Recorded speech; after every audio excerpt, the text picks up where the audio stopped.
Guys, welcome back to the Hawk Zone Rundown. Another episode of the Pulse of the Hawks with Mookie Alexander from Field Goals. We are excited, man, because we just got the schedule released. So the 2025 schedule is now official. So we're going to dive right into that, guys. Also, make sure you flood the comment section. We want to hear what your guys' take is, what games you're looking forward to, circle on the calendar, maybe going to now. So we want to get your guys, because we're going to get into some Q&As as well.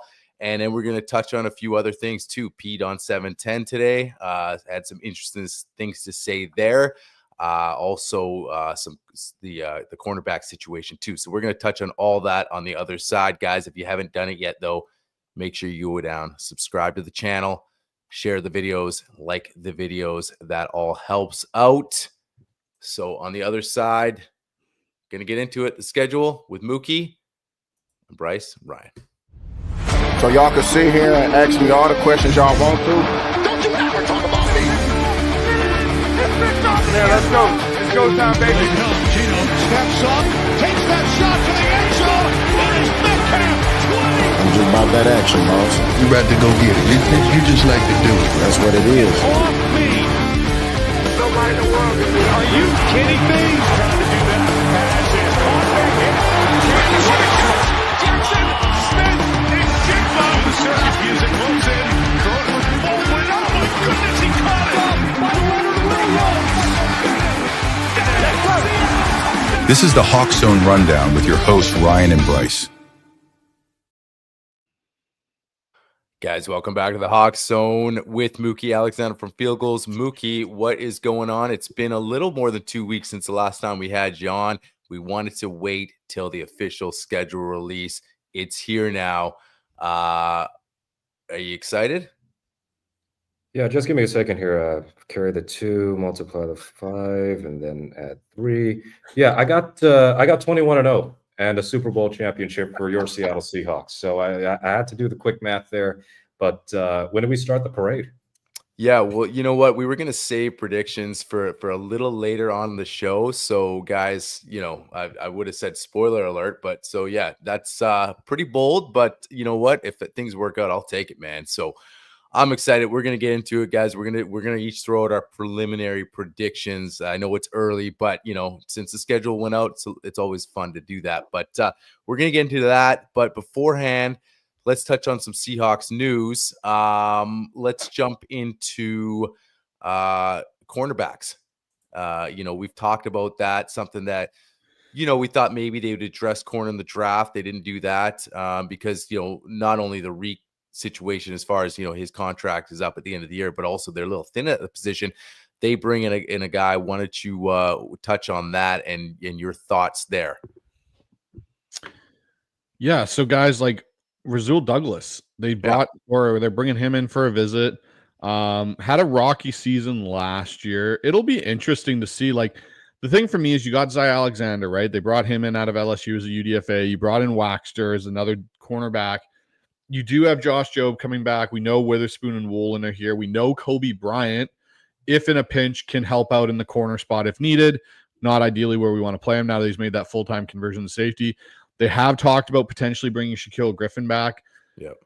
I'm interested to see who they add, because they're going to add a camp party. They want somebody like they had Artie Burns last year that they can maybe get onto the practice squad and have as that veteran practice squad guy. I would be more in favor personally of Shaquille Griffin coming back. I think he had a better season last year. It was more of a redemption arc for him and kind of a reclamation season for him there, where he went on the team he was on last year in Minnesota. Rasul Douglas struggled in Buffalo. Like, it was not a good year for him. But the thing that's interesting is the type of corner they're going after. They want bigger guys that have a bit of weight to them and are going to be good tacklers. So I don't know. I wonder if Rasul Douglas could be a ploy to kind of get Shaquille to drop his number a little bit, maybe in the contract negotiations. I don't know, but Seattle's definitely hunting for a corner. Yeah, I mean, Rasul Douglas is 6'2", and then you look at the current Seahawks cornerback situation. Of course, Rick Woolen is a tall corner, not a big corner in terms of weight, but Douglas is north of 200, and he's a sturdy guy. And then you look at Josh Jobe; he's 5'11". Witherspoon is probably listed at 5'11" as well. So, At I mean, best. he plays larger than his size, but still, that's an area where the Seahawks depth is quite compromised. Don't get me wrong, the top two in Witherspoon and Woolen, that's really damn good. And then Josh Jobe, I think it's still a wait and see because we've had like a few good games from Trey Brown, and then he had a drop off, and then he played a little better, and then he ends up losing his starting job to Josh Jobe. So after those three, though, you're relying on Nehemiah Pritchett, who really did not look ready in his rookie season, and then John Charles from the Saints as a free agent signing. And frankly, he's a camp body. He's going to be fighting to make the roster. So there's not a whole lot going on there other than guys on reserve / future contracts and minimum level deals or rookie deals. So I can see the vision of trying to add a veteran presence to a position that is not a liability right now, but could be a liability if there are injuries. So I'm wondering whether they go with Douglas or Griffin. I mean, Shaquille Griffin, at least is sentimentally, you can bring him back. He's familiar to Seahawks fans. And he did have a good season with Minnesota last year.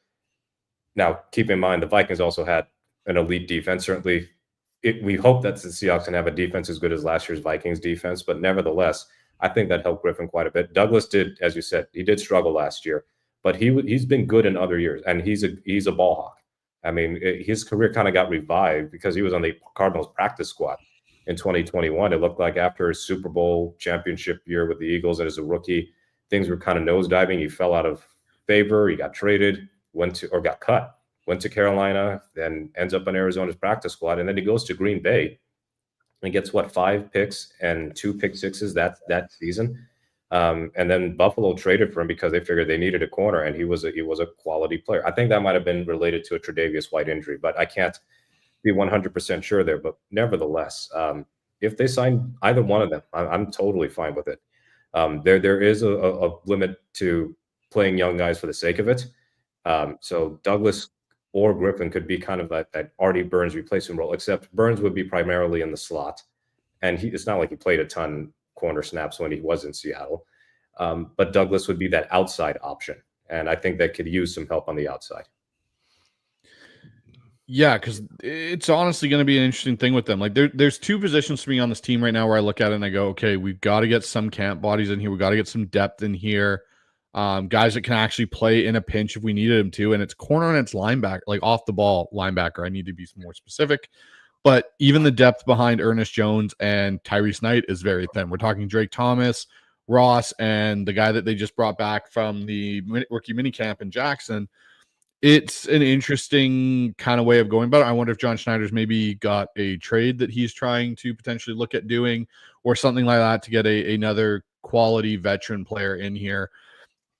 But talking about our rookies a little bit, we have everyone but 2 signed now at this point. Jalen Milroe just signed. Gray Zabel's been signed, but Nick Emenwari and Elijah Arroyo are the only 2 that haven't signed.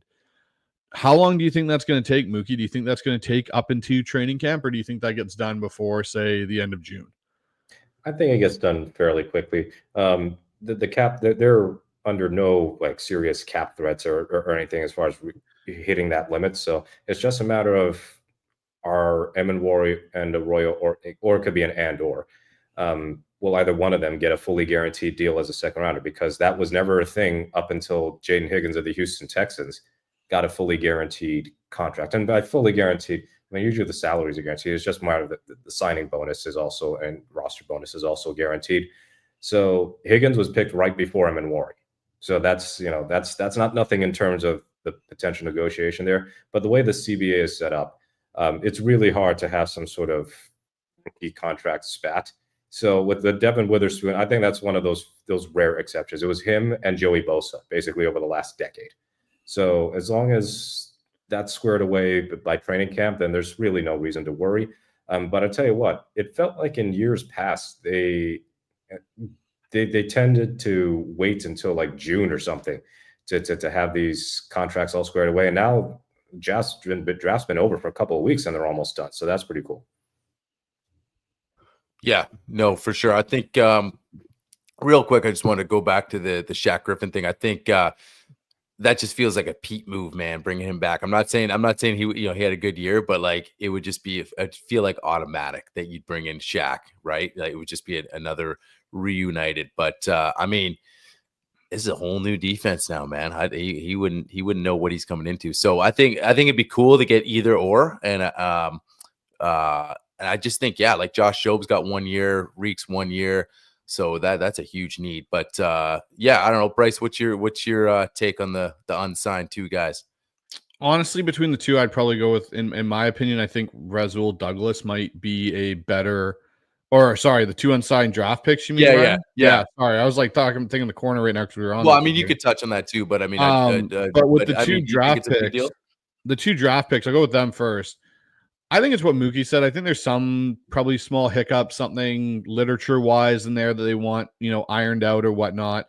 I think both of them are going to sign before the end of June, probably at the point of when we go to main team minicamp, that they'll sign and get all that squared away just before everyone dispatches for, the week or the, couple weeks and before they start to come back in for training camp near the end of July. So it'll be, I think everyone will sign. This group just seems different. I don't think you're going to have a lot of spats contractually with this group, but we'll see.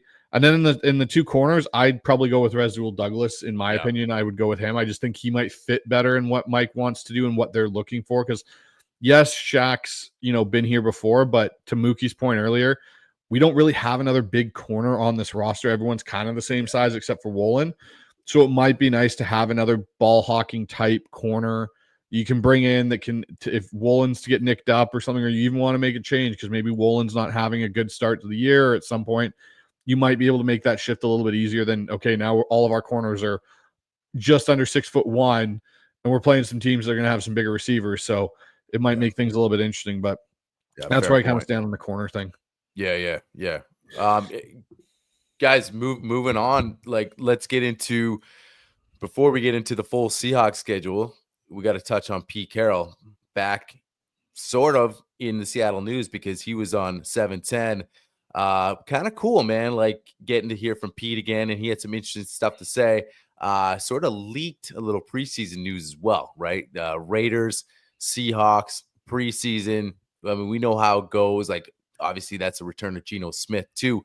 I mean, I'm hoping you get a few snaps from Geno. It'd be pretty cool, right? But man, what's your guys' take? Usually preseason's kind of May. The first one you kind of want to see what kind of style and they're going to roll out, especially we got new offensive coordinator. But what do you think of Pete leaking that news, and what else did you guys take away from that interview today? For me, it was very much what he said about the end of his time in Seattle that really shed, I think, some more light into the situation than I think a lot of people realized, which it almost sounded like in this, because obviously they asked the question, I think it was Mike Salk posed it to Pete, which is basically like, so what did you do when the Raiders asked you about how it ended in Seattle? And we've all kind of pieced a bit of it together. But the thing that really stood out to me was kind of the second part of Pete's answer in this, which was, I wanted to help John be the best GM he could be. It was lofty, so on and so forth. But he's like, so I think that through the time he's developed, it was kind of his turn to run the team. And he goes, there are a lot of big changes that were going to have to come. And this is a direct quote. And I thought we might not agree on all of those changes because I was going to hang with some guys more than maybe he would at the time. And the changes that they made have obviously turned out great. They got a good coach, good staff. They're rolling, and some more power to them. That tells me there were guys on this roster that I would think maybe a Bobby Wagner and some of those guys that have been Pete guys, Pete would have stuck with a little bit longer than maybe John was comfortable doing and so on. Or even it could be coaches too, potentially, right? Like, does he hang on to Shane Waldron longer? Does he hang on to some of these other guys longer than, Clint Hurt, maybe even on the defensive side of things? And that's where it was interesting to me. And even the part before that was when Pete basically kind of had said, like, it was John's turn to run the club. Like, it is time to turn it over. Like, it sounds like Pete basically went to them and was like, hey, look, I understand what's going on. There's going to be changes. John wants to go in a different direction. Like, it sounds like John and Pete really wanted to go in two different directions with this team. And Pete just subsided, being like, I've run it for X amount of years. And even said, I was the main voice. Now it's John's turn to be the voice and have it run his way, the way he sees things, maybe a little bit differently than I do. I don't know, Mookie, did you take anything else away from that? I think if we're looking at players that he would have kept, I immediately think of Geno. Yep. Because I absolutely believe that the Seahawks would have tried to move on from Geno last year if they could, if the trade market was worth it. But the trade market was worth it now, and they tried the negotiations, and now he's gone. So that's one, obviously. But I believe the coaching staff was a big thing, because these repeated poor defenses were all in-house promotions from Pete, whether it's Norton or Clint Hurt. And Chris Richard still, at least he fielded good defenses, but it was just, he just was the victim of the fact that the Legion of Boom declined and all got injured. But nevertheless, Waldron, I think he fell out of favor after the first couple of years. I mean, the Schottenheimer thing ended up being pretty good. And then after he got canned in 2020, that felt like a major turning point. But I'm not sure if Pete was willing to make changes to his coaching staff again, because you think about the years where they weren't winning playoff games. He fired Schottenheimer in 2020. He fired Solari and Norton in 2021. And then you have Waldron come in, and then Clint Hurd come in. And then after they missed the playoffs in 2023, is it a situation where you got to fire both again, or look for new offensive coordinator and defensive coordinator again? So that's kind of like the first hint of, I won't say a fracturing or anything, that there's a sort of a split in the philosophies of how Schneider wanted to build the team and how Carroll wanted to build the team. And yeah, I would suspect that the way Carroll would want to, quote, build the team would have meant trying kind of the same methods of, we're still going to be competing. We're that close to being a contender. We just need this vet, that vet, this, NFL ready college prospects. And we probably would see some of the same results. Now, I know Seattle kind of had the same kind of season last year, a 10-7, missing the playoffs and inconsistencies on both sides of the ball, but it felt different because you saw you saw tangible improvement on the defensive side. And we knew that Ryan Grubb had major shortcomings as an offensive coordinator. That felt different than the last couple of years of Pete, where, yeah, the offense was inconsistent. It was more good than not good, but it was inconsistent. And the defense was just dreadful, and defense was his calling card. So I still wish Pete the best, and I hope he kicks ass in Las Vegas. But that's a different story for him too, because he's not the GM in Vegas either, or the de facto GM. I'm sure he's got input just like every other NFL head coach, but it's not going to be a case where he's also the front office guy.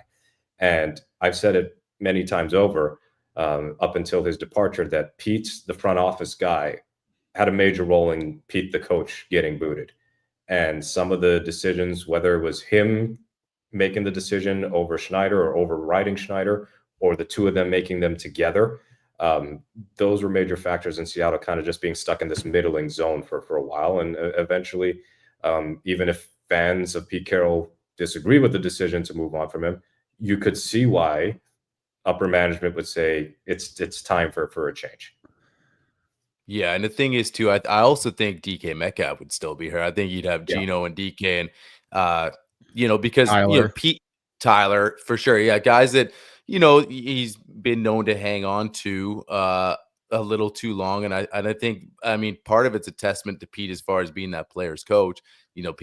Geno loved playing for Pete. DK loved Pete. He even said it in the Got podcast, as far as what he just didn't like that change, as far as, not that he didn't like Mike, but hey, what's this is different. But I think that, like you said, that 10-7, it's you saw some changes. The defense really, like, now you can say this could be a top 5 unit going into next year, where it just didn't seem like it was going anywhere. So yeah, it's interesting, man. But I think what you're seeing now from John and the influence from Mike too is, when things aren't working, they're not hanging on to it, right? You mentioned Ryan Grubb, out the door quick, and even mid-season last year, right? The linebacker situation, that was something new, right? Where it was like, nope, this is definitely not working. It was like, let's, whether it's Mike and John working together, it was, you saw some noticeable differences. And you know what? This draft, we kind of gave our grade so far with John. Obviously, yet to be determined, and these guys got to get on the field, but pretty good grade, right? From John doing it, on his own here, obviously with Mike's help. But yeah, so that's kind of how I'm looking at things there. The one thing that I found interesting, and we'll get off this topic pretty soon, but Yeah. it was the start of it where Pete kind of said, and again, I quote, "It came to me that there was a time that we probably were about to face one of the bigger changes and shifts in the time of the program. And I had been really dedicated, as John had been dedicated, to doing it in this great fashion," which is a quote that's always out of Pete. Great fashion is how he always talks. And he goes, "We'd been doing this in great fashion together. We had done that. I thought, and it was really John's turn. It was his turn to take over." And that's the thing that I found interesting is it sounds like Pete became more self-aware, because I think Jody, and he talks about Jody in here too. He goes, how great she was about it. And that if they agreed, it could work out for basically him to do what he did as the counselor last year, whatever you want to call it, assistant to the assistant to the assistant. It definitely seems like Pete now has kind of shed more light on, it wasn't a John versus Pete thing in a power struggle. It was more of a, Pete might have become self-aware that the way he wanted to do things wasn't going to work here much longer, because of John had matured into the role of being the GM that, Pete had promised he was going to build him to. And the organization as a whole needed to go in a different direction, because there were things he wanted to do that a majority of the organization probably didn't want to do, which is things I've heard too, is that people within that building knew that it was kind of time for Pete to move on, because his message had gotten a little stale to an extent. And, you even listen to, the rest of Pete's talk on 710. I encourage everyone to go listen to it. He talks about like his year off and how much he's learned and how much he wants to kind of reinvent certain things that he's done, not necessarily the entire structure of his program, but he's identified areas where things were becoming an issue and that he needs to change. So I'm really excited. It's going to be an exciting first preseason game for Pete's first game back in the NFL to be in his old stomping grounds, even though it's preseason. I got to imagine that's not going to be your typical, I don't give a shit, I'm not going to it preseason game. I think there'll be a lot of Seahawks fans that will be there to see Pete and Gino back in that building.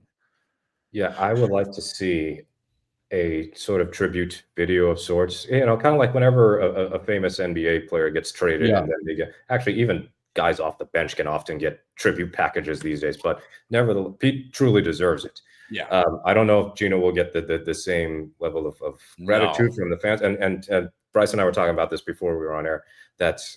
I think Gino, he endeared himself to the fans with his very first drive, replacing Russ in 2020, 99-yarder, and the Gino chants.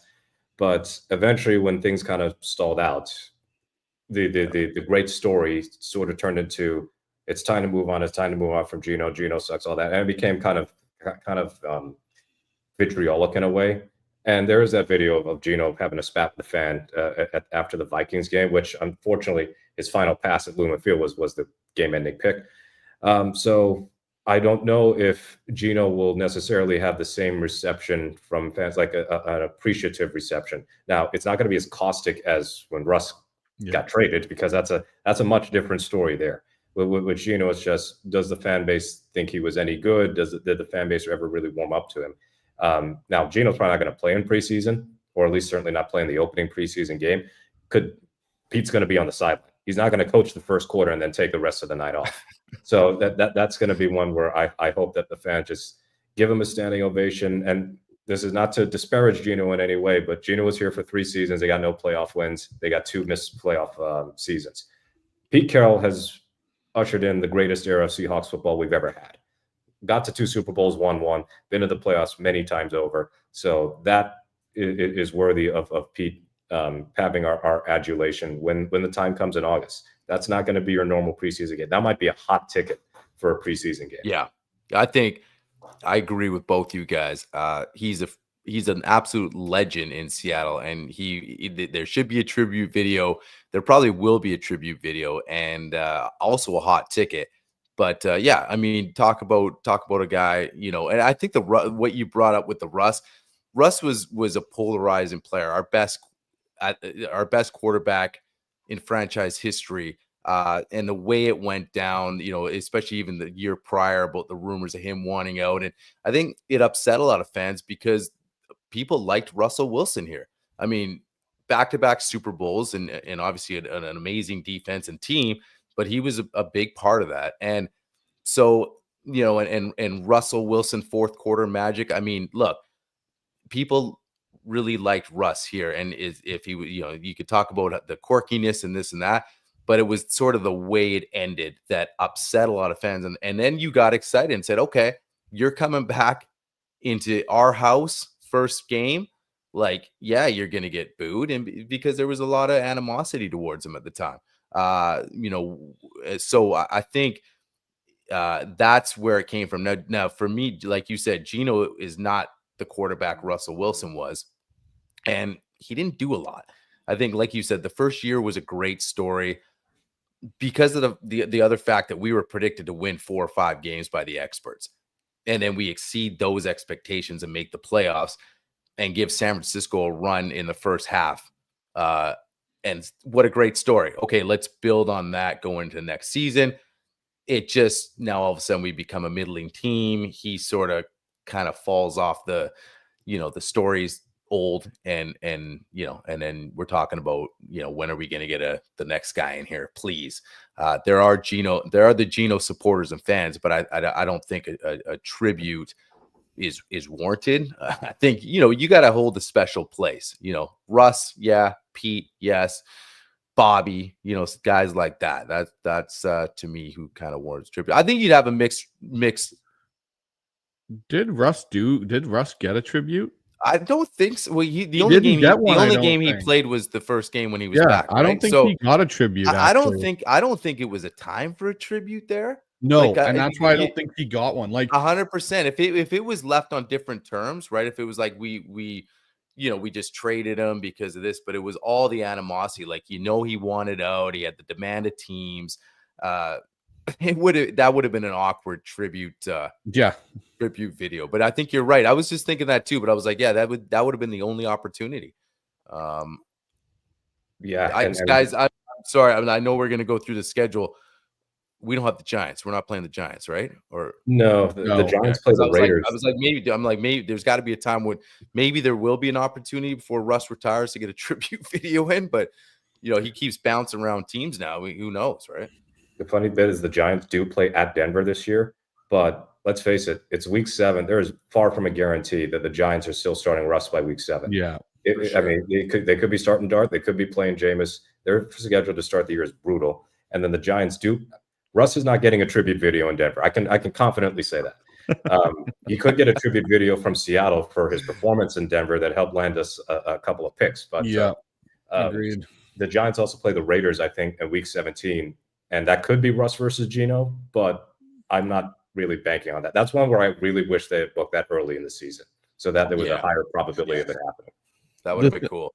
The thing for me is, I'm almost certain when that Raiders preseason game does happen and Pete comes back, he's going to get a standing ovation. And that's the one thing that I'm really looking forward to is, like, my wife's a Raiders fan. Her best friend's a Raiders fan. One of my best friends is a Raiders fan. And, like, we'll probably try and go to that game.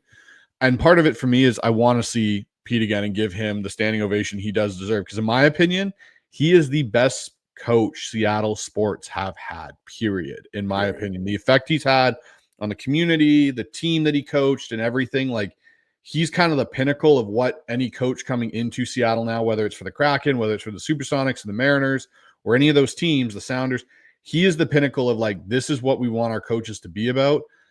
I think at some point at Lumen Field, there will need to be a statue for Pete Carroll outside. I think that's something that they should consider doing for Pete when he's actually decided that, he's not 100 and in a, electric wheelchair on the sideline coaching. Cause I feel like that could be a very, very strong possibility with Pete Carroll with his energy level. Just, roaming up and down and doing burnouts on the sideline. But yeah, overall, guys, like, that's basically the Seahawks news for now. So let's get into the schedule. All right, guys, schedule time. Guys, make sure you keep getting your questions and comments in too, because we definitely going to take a little Q&A portion here too. Want to hear you guys' thoughts on the schedule, man, because this is exciting. Bryce, when we kind of pull it up on the screen there just so everyone can see. Yeah, I mean, looking at it, as a whole, you kind of look at the teams, that are outside our division, and you got the Vikings that's they're going to be a tough team. Commanders. What are your guys' overall thoughts? Because you got some teams in here like the Bucks are, they're good, but to me this is a favorable schedule. I like where the bye week is. What's your guys' overall feel here for the sked without putting out a win prediction here yet? I feel like the first, like chunk of that Sure. season up to the bye, in my opinion, is very favorable for them to get a fast start. Mm-hmm.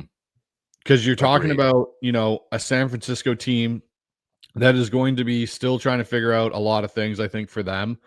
Pittsburgh doesn't have a quarterback. The Saints now basically are in essentially a rebuild with even Tyler Shuck there at quarterback. The Cardinals game to me is a scary one because it's Thursday night in Arizona, which has been our nightmare stadium. So that one for me, I'm kind of like that could go either way.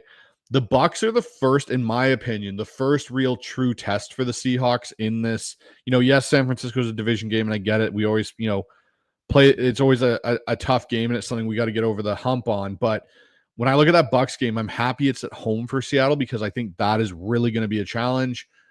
The Jaguars, who knows what they're going to look like at that point, and the Texans to me are the other team on this. In that first 7 weeks, where I go, the Bucks and the Texans games to me are going to be two games that we're going to have circled going, how good are the Seattle Seahawks?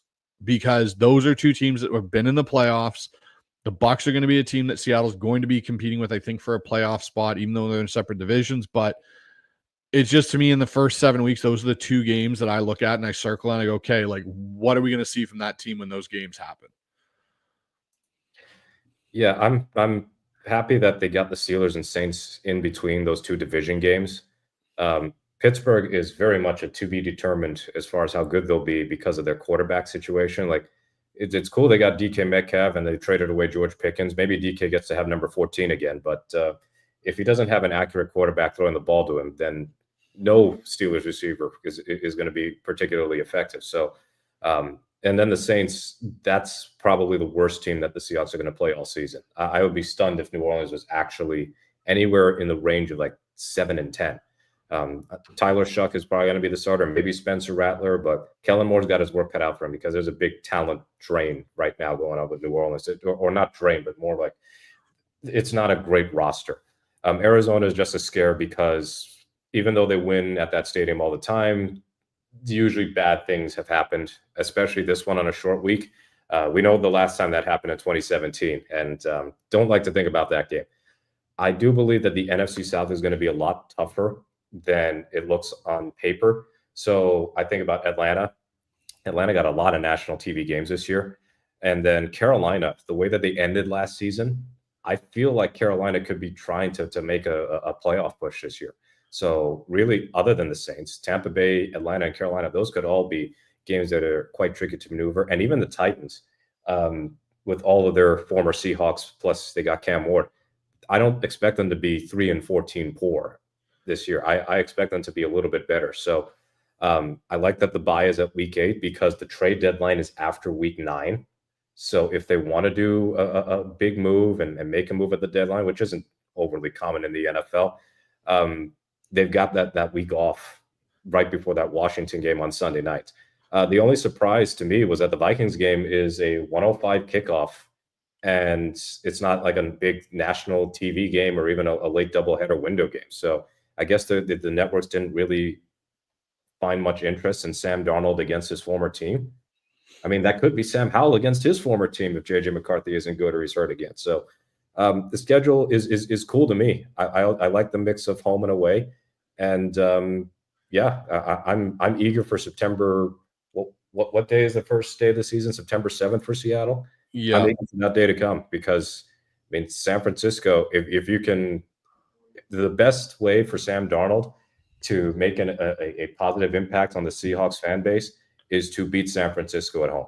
Yep. Like Gino at least got the win over the 49ers last year, but for the most part, he didn't play very well in several of those games. And then the defense was horrible more often than not, such that most quarterbacks would have struggled to perform. But you get San Francisco out of the way in week 1, that's going to have this fan base on a high. Yeah, the other part for me in the schedule when I look at it is you don't get a lot of, you think of last year and we talked about the gauntlet they had, which was like Green Bay and Minnesota right back on top of one another, like bang, bang. Like those weren't easy games to deal with. And when I look at this year's schedule, I don't see that. You get a little bit of a gap in between. Like you have the Commanders, then you get the Cardinals, and then you get, at home, and then you get the Rams. So you're not doing a massive time zone jump thing and, not going like Cardinals, then Commanders, then Rams. And it's like you're all over the place kind of a thing. It makes things a little bit easier. I think, the next tough stretch might be that Vikings and Atlanta game back, week to week there. That could be an interesting one because you're having to travel down to Atlanta after probably playing a very physical game with the Vikings. And then obviously, again, Seattle, it's kind of interesting at the end of the year, though. Seattle's last 2 games are on the road because their one extra game this year is a road game. So it's clearly, one of those two is kind of where they planned it. So, you're finishing home against the Rams in week 16, and then your next 2 games are on the road. Like that's going to be a bit of a challenge there, I think, in its own right, depending on how Seattle does. But I look at the schedule and I go, they space out, and it couldn't have been probably in a better way for the Seahawks because you're playing such a gap between you and the Niners. Like you literally see them week 1, and then you don't see them again until the end of the year. Which, if you beat them the first time, like you're saying, Mookie, and all of a sudden we come back around and the Niners have fallen apart even more and injuries and so on, and we get them at a weak point like we did last year and beat on them again, that'll be a huge confidence boost for a team either going into the playoffs, which we all hope that they do this year. So, it'll be an interesting way to see this, schedule kind of play out for Seattle. There's a couple games like I really would like to go to the Bucks game because that's a cool team, I think, to watch this year, and to have them come to Seattle is kind of a cool thing. Yeah, I think the Vikings too. I mean, it's going to be hard to tell who you get, right? Because they're going to have a whole new quarterback, right? JJ McCarthy. We'll see, right? He's going to be brand new. So yeah, I mean, when you look at it, obviously we're early on, right? Rosters kind of get developed, and we're not even close to camp yet, but yeah, I like the spacing though, man. I agree, man. Like just getting the Niners in week 1 in your house, and then the Steelers, man. I like Mike McDonald better have that defense ready to roll against Mason Rudolph. And yeah, the Saints, like I agree. This is a chance the first 7 weeks to really get off to a hot start. And then you got a little bit of wiggle room coming out of the bye, right? Like, how are the Commanders going to be? Jaden Daniels, does he hit a sophomore slump? We'll see. But yeah, I like it, man. This is a favorable schedule in my opinion. I really think it is. I mean, yeah, I think later on in the year we'll see, how teams are playing, right? Like you said, Carolina, we'll see. I mean, right now, yeah, they ended the year great. We'll see how they do, and then you get a good feel of what you're going to get into later on in the year. But yeah, I mean, I'll take the Titans. I'll take the Colts. I'll take the Jaguars. I think overall looking at this is a really good opportunity, especially if we get this defense rocking and rolling to really do some damage. I don't know. What do you guys think here looking at it? Do we want to talk wins? Yeah, I'm good talking wins. I mean, the thing we'll do before that though is the Seahawks have 4 primetime games again. That's which is right. Kind of nice. Like the Cardinals game there, week 4, they're in Arizona, and that's a Thursday nighter. Then they come back and have the Texans on Monday night at home. Then they're on Sunday Night Football versus the Commanders. So after the bye week, you get that even a little bit longer because it's a night game on Sunday. And then at the end of the year, you got Thursday night at home versus the Rams in week 16. So, that's kind of that's where that Colts to Rams game might be a little tough because you're going to have that short week, right, of getting ready and geared up, and you're traveling back from the other, from the mid area there in the States. So it's nice to see though that the Seahawks are finally getting primetime games again because it's something we haven't seen for a while. Well, hang on. That Colts game is at home. So, I mean. Oh, yeah, you're right. Sorry. Correction. You're right. Yep. Yeah. So they're at home. The only thing I don't like is having 2 Thursday night games to begin with, because they did this last year. But what's different this time around is they're not traveling from Seattle to Chicago during the Christmas holiday and then we get that 6-3 classic like we did last year. And I'm sure this is going to irk fans, but that Week 7 Monday night game is part of a Monday Night Football doubleheader, and it's the lesser of the doubleheaders, which is to say Tampa Bay Detroit is the lead game, and then our game with Houston is 7:00 p.m.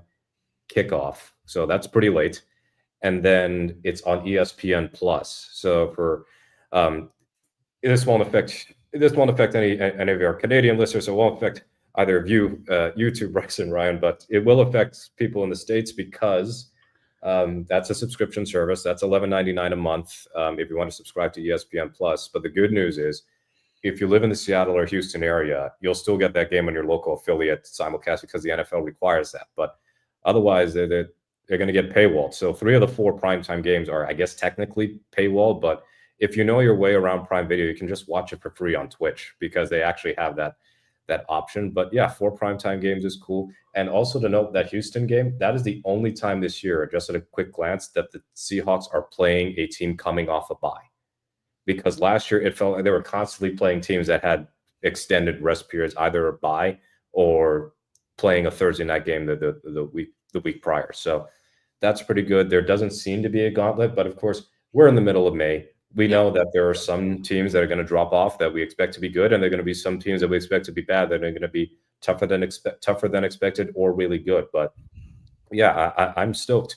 We know these opponents. We've known these opponents for months now, but the order does matter as far as I'm concerned. Like, imagine if Mike McDonald's first few Seahawks games last year were not rookie Bo Nix and who they played, New England. Rookie Bo Nix, Jacoby Brissett. And I'm sure they would have beaten a rookie debuting Drake May, and then Skylar Thompson in lieu of Tua in week 3. And instead, they start the year with Detroit, and they start the year with Green Bay, and then they play Minnesota. Like, the natives would have been restless really quickly. So one thing I will say, those first few weeks with San Francisco and Pittsburgh, that's going to be a bigger test for Kubiak's defense than I think McDonald's defense. Because Kubiak's offense rather than McDonald's defense. Because San Francisco's defense was very injured last year. They weren't good. I expect them to be good, especially with Salah back. And then Pittsburgh's defense has traditionally been quite good. So those are not going to be easy matchups, I think, for this offense, at least on paper. But yeah, we'll see how that goes. We are due for the NFC West to be completely lousy other than the Seahawks. Like, this used to be our thing when Holmgren was around. But it's time. It's time for it to happen, please. All right. Let's get in. Yeah, let's get in some wins. Let's pull the Sketty up one more time. Sorry, Okay. just all good here. I'll pull it up. Let me get it up here. But I'm looking at it, and I'll throw mine out. And I'm looking at it. I kind of went through it earlier today, and all right, here it is, because I just want to say that I'm gonna sort of give a first part prediction. So I think, and guys, take into account middle of May. So, this isn't official, guys. This is just schedule release, feeling good kind of prediction. But I think up to the bye, I got these guys 6-1. Okay. Wow. And then, I got them 6-1 coming up. Who's the loss to? Man, I hate to say it. Bucks. Oh, yeah. In our house, but I mean, look, I we do the pregame shows last year, and that's the hardest part when you're picking a loss. It really is. As a Seahawks fan, it's super hard, but you got to separate it. We'll see. I mean, again, mid-May, but I mean, that Bucks team, man, I don't know.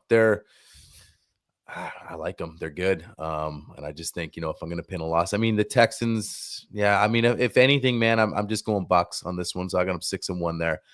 And then looking at 1 second here, I just glitched. Oh, it's okay. But there we go. Yeah, I'm not great at math, so I have to look at this. But I got them 6-1 there. And then coming out of the bye, I got the other teams. I got so look, total, I got them 12 wins. Okay. So I'm predicting a 12 win here in mid-May. So that means the other losses I got, they're going to split the Rams. The the Niners game is really that's going to come down to really how these teams. It's the end of the year, but divisional games are hard, so I'm going to have to say split. So I got 2 losses there, and I'm running out of math here, guys. But I think it's going to be a tough one in Atlanta. So that's where I got the losses, and I got them at 12, if that math adds up. But so I got them at 12, guys. What do you got? Go ahead, Mookie. Yeah, so I will burst the bubble for week 1 and think that they dropped the 49ers game. And then we all start calling for Jalen Milroe the next minute, Perfect. after we're done. And then they win us all back by beating. So wait a sec, real quick. You got what's a couple picks by Darnold in that game too, or is it? Yeah, maybe a pick by Donald. Gray Zabel has like a difficult debut or whatever, and then maybe Arroyo has a drop, and they don't look ready. And then we're going, we should have kept Pete in Seattle when he was here for preseason. And then they win us back by beating Pittsburgh, beating New Orleans, beating Arizona, and then maybe some injury happens that we don't want to see. But when we do these predictions, we have to go with the inevitability. Players on our team, players on the Seahawks, and players on all of these teams, they're going to suffer significant injuries that impact all these games. But we're going on assumed health. So San Francisco, I think they lose. I think they beat Pittsburgh, New Orleans, Arizona. I think they do drop the Bucs game. That Tampa Bay offense is really, really good. Their defense, not so much. That could be fun, though. I think they beat Jacksonville. Houston, I think they might drop because Houston's defense is a problem. Now, their offense, that really depends on how good that offensive line is. So 4-3 at the bye, not the worst in the world. After the bye, I think they might drop the Washington game, so they're 4-4, but then they sweep Arizona. Maybe drop beat the Rams, I think. You know what? I'm not as high on the Rams as everybody else because I feel like there's going to come a point in time where Stafford does look his age, and then he has he's had back issues and all that. I think there comes a point where the Rams are going to falter a bit on offense. Their defense is on the rise. I think they will beat the Rams in LA, and that will be like the turning point for the season. They'll beat the Titans, maybe drop one of the Vikings or Falcons games. I think that they have a signature win, and that means Sam beats his old team. So I think they beat Minnesota, drop one to Atlanta, although we don't know how good Atlanta really will be. I mean, it feels like we're projecting a lot, but 8-5, they beat the Colts. I think they sweep the Rams. So I'm calling my shot now. They will sweep the Rams. Carolina and San Francisco, that's going to be pretty interesting. I think that Carolina might be a little bit better than people realize. And that could be one of those like trap game and they drop it. And then they beat the 49ers to end the season. And that may or may not affect playoff positioning and the division title. So I go with 11-6. I think the ceiling for this team is like somewhere in the 12, 13 win range. And that their floor, assuming no catastrophic injuries to key players, is probably in like the 7 to 8 win range. Yeah, real quick for Bryce, I just want to touch on what Mookie said. The only scary thing about that, Mookie, is that you got them going 1-3 at home going into the bye week. And we all talked about the trend of how there's no home field advantage. Man, that's a trend where I want to see end. So like if we drop that Niners and then Bucs and you're thinking maybe Texans, oof, like that would be calling for Sam, for sure, going into the bye. I think that if they go 1-3 at home, you're hearing Milroe talk because it's what you see at home, right? It's the fans that are coming to our own house are like, dude, we can't win again at home. Like we got to try something new. So, anyways, I mean it's possible, but I do have them winning their last 4 at home, including the win against the Rams. And remember, since Pete Carroll became coach, all of their division titles have been won by clinching against the Rams at home. And even the playoff spot with Geno, they technically won it by beating the Rams at home, and then the Packers lost to Detroit. But nevertheless, that would be to me the ideal way to wrap up the home schedule is clinch the division title or at least a playoff spot on the Thursday night. But I'm sold on them being so good on the road, and this is translated from Pete to Mike, that I think they'll still be a really strong road team. I don't fear the 10 a.m. kickoffs anymore like I did under the Holmgren teams, where they would just like not get out of the game. They'd be down 21 right away. So yeah, I feel like 11-6 on paper is fair. I don't have big Super Bowl aspirations with this roster right now, but I do have expectations because of the way this offseason went of them making the playoffs. Okay, so for me, I have them beating the Niners week 1 because I just think the Niners are going to be going through enough changes, and I think the Seahawks might come out flying on the first game. And I think with the establishment of the run game and the change in the offensive coaching philosophy, I don't think it'll be a high-scoring game, but I think Seattle right now, due to their youth and everything, will have a better defense week 1 than the Niners will, because the Niners are still going to be trying to convert back to Robert Saleh stuff. I have them losing to the Steelers in week 2. Even without the Steelers having necessarily a quarterback, going back across to Pittsburgh, I got a feeling that could be the hiccup game. Mike Tomlin usually has good defenses. They still have TJ Watt in that group there. I think that might be where you see more of a pose of an issue for Sam Darnold in this offense, is running into the Steelers defense. I don't think it's going to be a blowout loss. I think it'll be close, but I think that's where you see a loss. I see them beating the Saints. I see them beating the Cardinals, and I see them beating the Bucks, actually. And the reason I say I see them beating the Bucks is, one, I don't think Baker's beaten Seattle yet. 2, I look at the Bucks defense and I think it's just a shamble, which I think they can take advantage of if with the Seahawks offense and Clint Kubiak. I think it'll be a shootout game. I don't think it'll be something where it's like, hey, cool, this is a really close, like it'll be a barn burner on each side. Jacksonville, I could see them having a struggle in Jacksonville from having to go from here all the way down, and the heat might still be a factor at that point in time. And if a team like Jacksonville decides they're going to wear their white jerseys and Seattle's stuck in their dark blue, we've seen what that's done to these teams in the past when they've had to play in the heat. So I will still give them a win in Jacksonville, but I think they lose the Houston game. So I have them going into that bye with, what is that? 1, 2, 3, 4, 5 wins and 2 losses going into that bye. And then coming out, I think they lose to the Commanders. I think the Commanders are kind of, in my opinion, the 2013 Seahawks. Like 2012 was their team last year, got all the way to the NFC Championship game on a rookie quarterback and all this hype. I think Jaden Daniels is going to be better this year. I think, they put some pieces around. I think the Commanders are going to be the team that can challenge the Eagles. I think they lose to Washington. I think they beat the Cardinals, so I got them sweeping the Cardinals. I think they lose to the Rams in week 11. So that puts me at what? They're 7-5 or 6-5 right now. Something like that. So 7, you said they lose to the Rams? Yes, they lose to the Rams. Okay, so 7-4. 7-4. Okay, so I got them at 7-4 by week 11. Week 12, I think they beat the Titans, so they're 8-4. Week 13, I think Sam Darnold gets revenge at home, and I think they go 9-4. I think they lose to Atlanta, and I think they come back and beat the Colts and the Rams. I think they then lose to the Panthers and beat the Niners.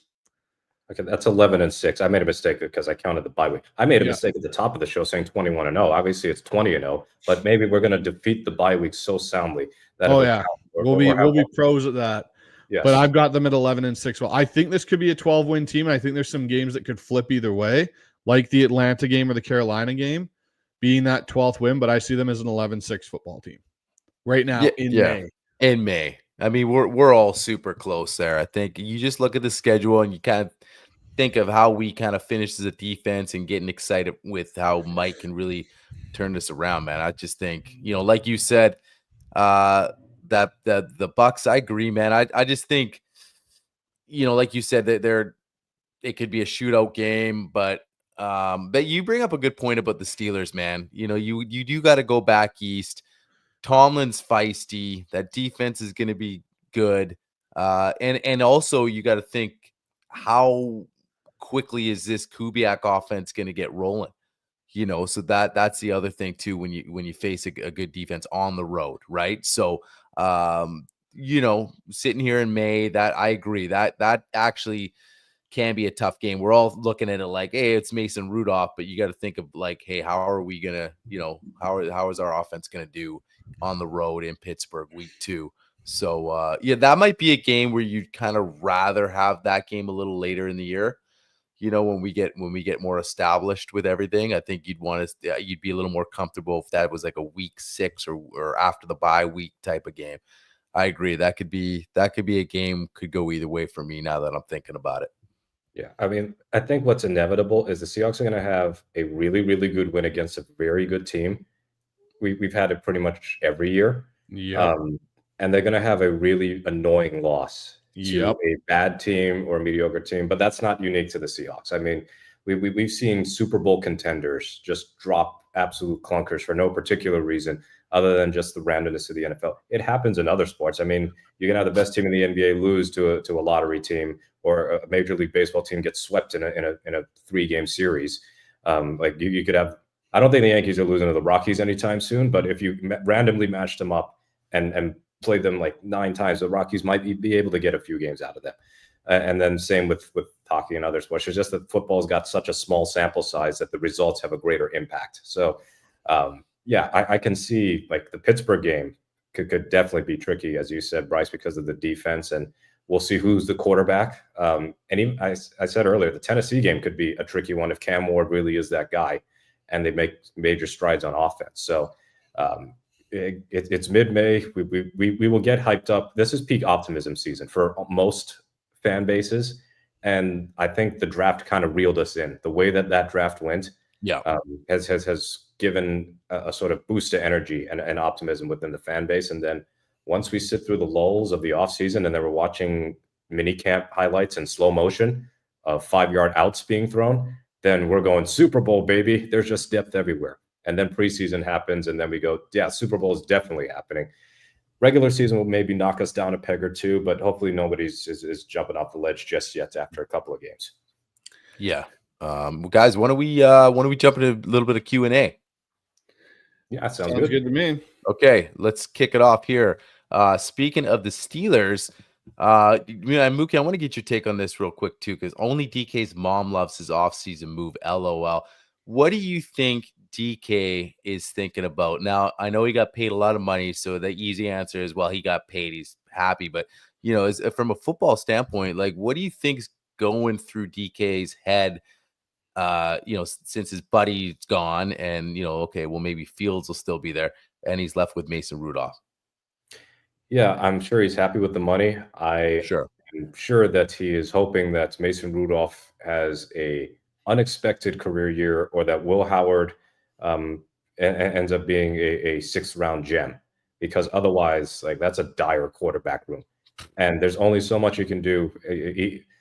Basically, only Hall of Fame level receivers like Larry Fitzgerald are able to make it work with bad quarterbacks too. So Metcalf isn't really in that. As good as Metcalf is and can be, he's not quite at that level. So Pittsburgh's offense could be a really hard watch if that quarterback situation isn't figured out. And even if they sign Aaron Rodgers, there's a good chance he's washed up. Mm-hmm. And I can just envision the frustration on the sidelines with each 3-and-out that Pittsburgh manages, and Metcalf either not getting targeted, or if he does get targeted, it's not an accurate pass. I mean, say what you will about Geno, but DK's only had 3 quarterbacks who've ever thrown passes to him. Russ in his prime for those first few years, 2 games with Drew Lock, and Geno Smith. You could do a lot worse than even those 3 if I want to include Lock as like a capable backup. Rudolph is probably like Lock adjacent, but he's not really in a starting caliber quarterback. So a full season of that kind of play, I'm sure that would frustrate DK no matter how much money he's making. So, I don't think he expected that. But a shame that they traded away Pickens, because I was just waiting for that. I had my popcorn ready for the potential hysterics that could come if both of them got pissed off. Sideline, a lot of sideline stuff. That was the popcorn we were, getting ready to sit back and eat. Because I think it would have been. I think that's why they knew that too. We can't. This isn't going to work. I don't know. Interesting move, but moving on. Here's another one. Dogzilla. Cheers from Orange. I'm not going to say that one out on the show, but an interesting place there in Washington that you're at there, Dogzilla. Hopefully you're enjoying yourself.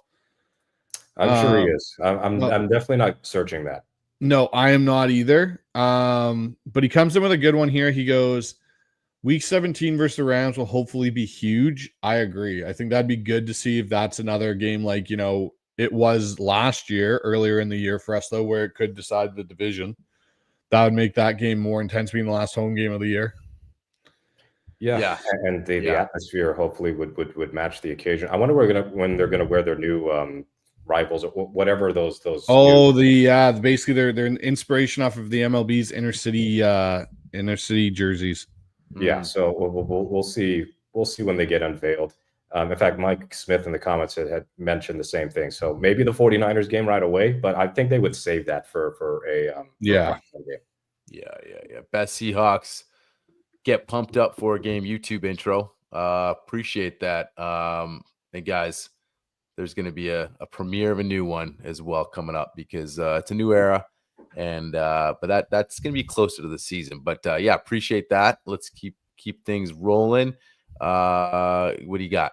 We go Dogzilla again. He goes, we naturally focus on draft picks and trades, but the GM job is far bigger than that.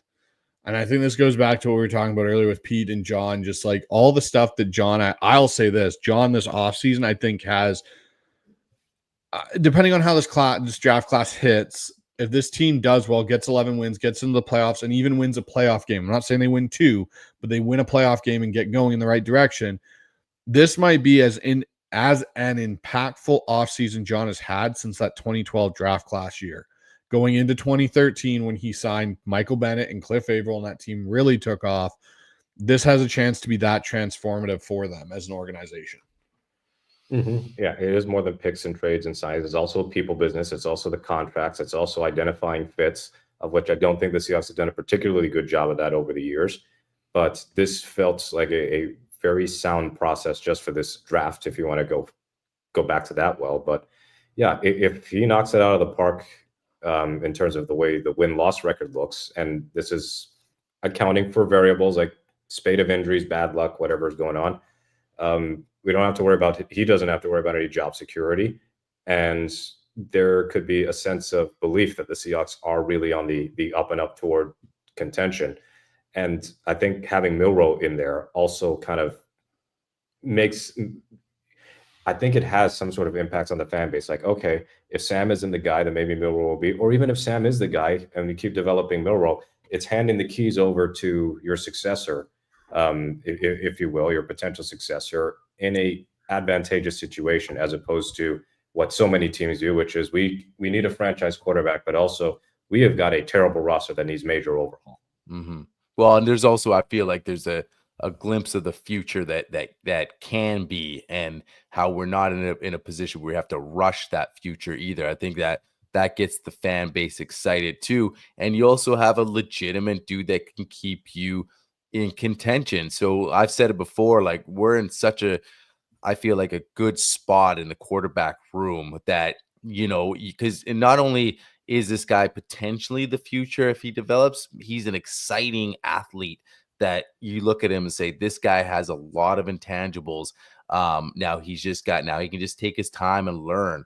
And I think there's that hope that you're like, man, this could be a legit pick of the draft in a couple of years. Time will tell, but I think you nailed it, where it's like, it just kind of hits on everything that if you're a Seahawks fan, you're contending now, but there's a guy that's potentially waiting in the wings to maybe elevate this team even better, and I think he's an exciting young guy. So, and also listen to his press conference. Like, you're like, yeah, this guy, this seems like a guy who's got his head on his shoulders that you could see once he develops could be that leader at that position too, which is obviously huge. So,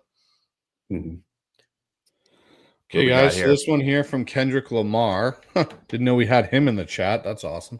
Well, he was on last Pulse, because I remember Kendrick. I know. I think Kendrick Lamar is secretly a Mookie fan there. He is, but because he was asking about the Hawks jack I was rocking. So so definitely remember it. Kendrick, he's back. So appreciate it. He goes, I see 11 wins this year, one more good offseason. Seahawks become contenders, in my opinion. I could see them creeping into that conversation if they have an 11-win year, and it's a good 11-win year. Not they fluked by on a couple, but they have some signature wins. They establish their home field again. That's going to be the key thing for me out of those 11 wins is how well do they do on the road versus how well they do at home. If we're talking about this team being like 7-1 on the road again or 8-1 on the road again and middling to bet 500 at home, that to me is still a concern for a team that wants to go contend. You have to be able to win your games at home. Yeah, definitely. And I think the offense has to be a lot better at home than they've been in recent years. I think that's been as big an issue. So yeah, one more good offseason sounds plausible, but you got to keep hitting at the draft, and that can be a bit unreasonable. But still, I'm going to err on the side of optimism. Yeah, no, exactly. Here's another one here. Love our schedule. We got a winnable games first couple of weeks.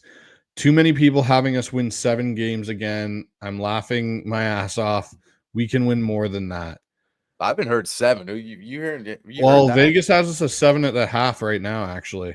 Well, Vegas had us at 4 when Russ left. So I mean, it's true. I mean, they've had us at 7 wins for the last few seasons, though, and we've exceeded that by 9 and 10 wins. So I don't get the 7 at all.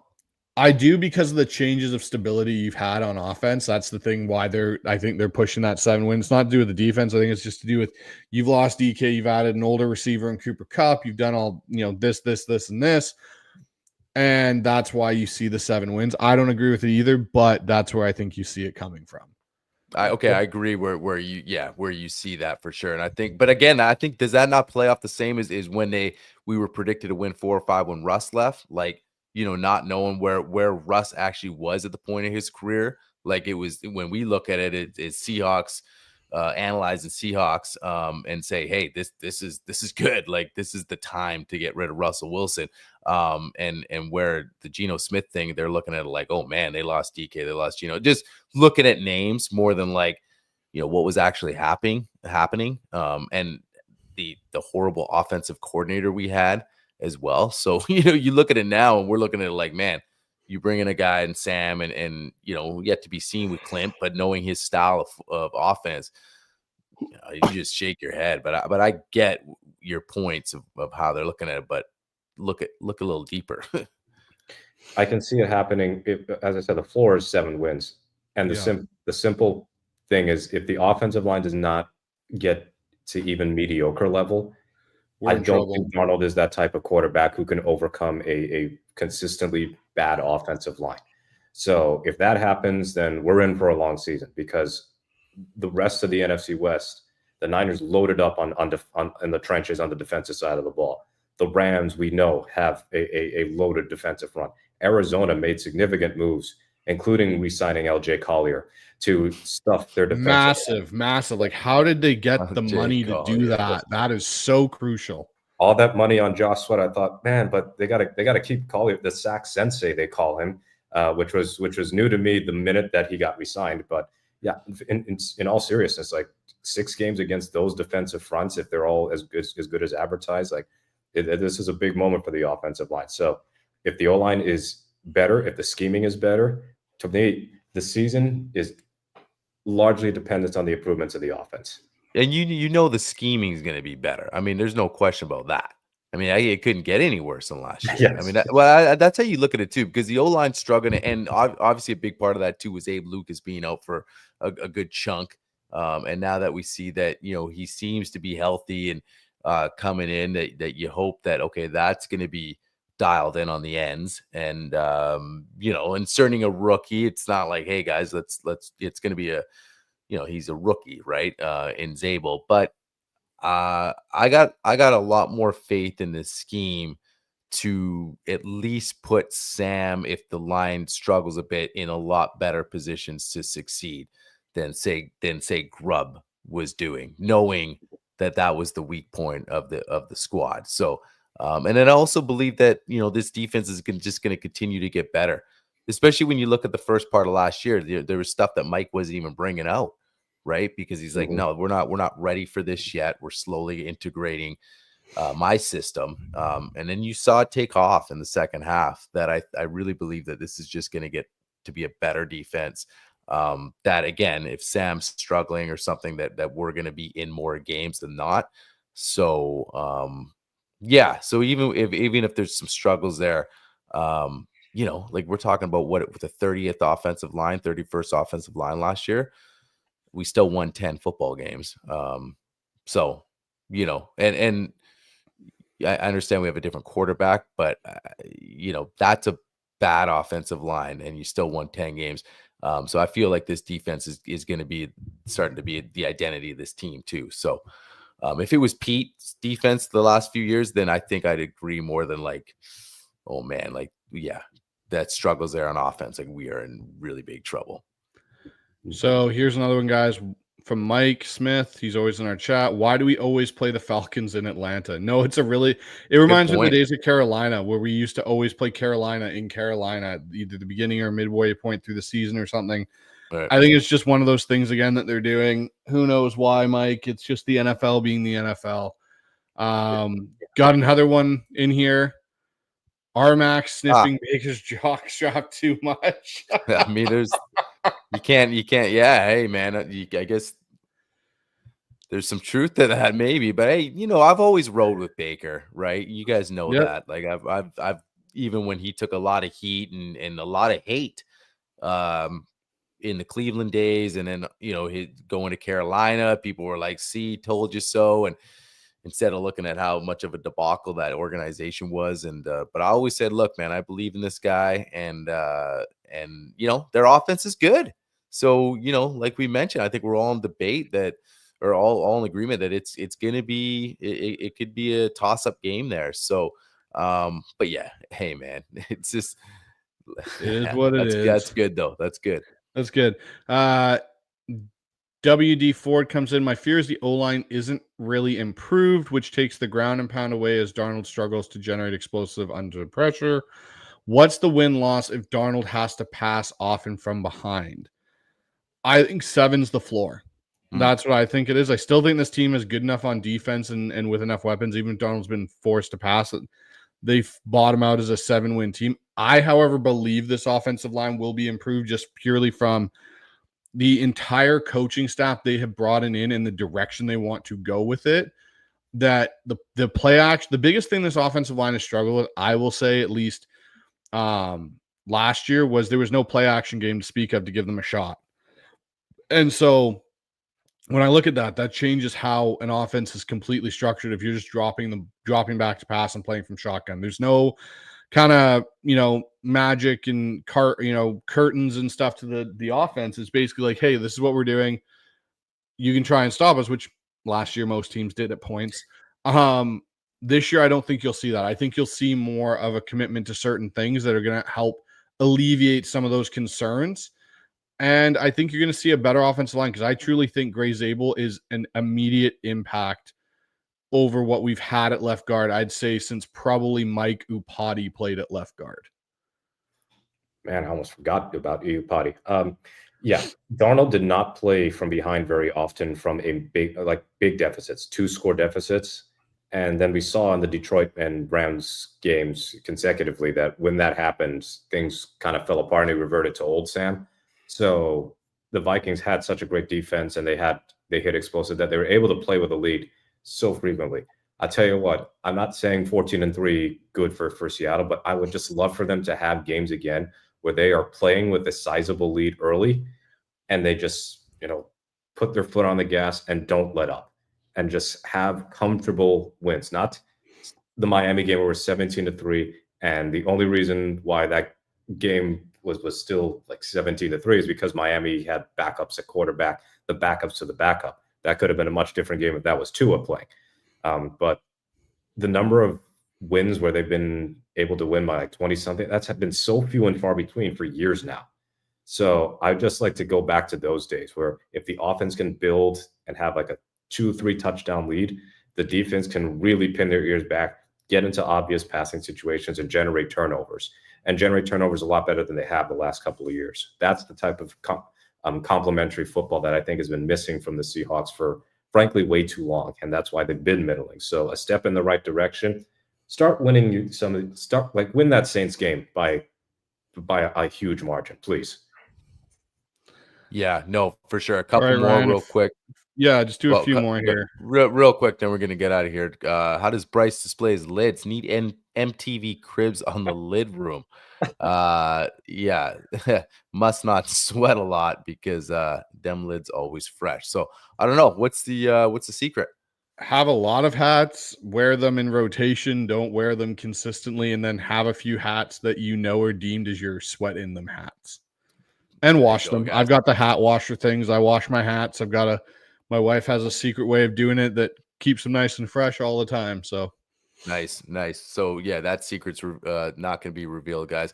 And last one, did I miss a lot? Yeah, you missed a little bit. We fired through the schedule, a lot of stuff, but the good news is you can rewatch it. So this is gonna be it's live, but after we get off here, you can go rewatch the whole thing. So yeah, awesome show tonight.